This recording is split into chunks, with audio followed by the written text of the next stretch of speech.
Hi everyone, I'm Dr. Chad Wills from Wills Chiropractic. I'm here today to talk about a leg length difference or discrepancy. Lee is a patient of ours who actually had a hip replacement and ran into what we call a leg discrepancy. And she's going to give you a little feedback on that, and I'm going to tell you how we fixed it.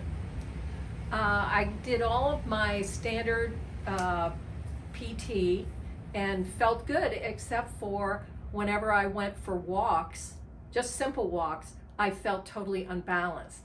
I didn't feel stable enough to keep going without getting somebody to look at what was causing this kind of Igor-like movement. So what Lee ran into is with that leg discrepancies we spoke about. It's very common, especially with a replacement, but even with patients who don't have replacements run into that. We take a very specific x-ray to determine the leg discrepancy difference, and we use a lift to then put into the shoe to actually level out her pelvis and level out her walking. If you are suffering from one of these things, give us a call at Wills Chiropractic. Potentially we could help you out with that.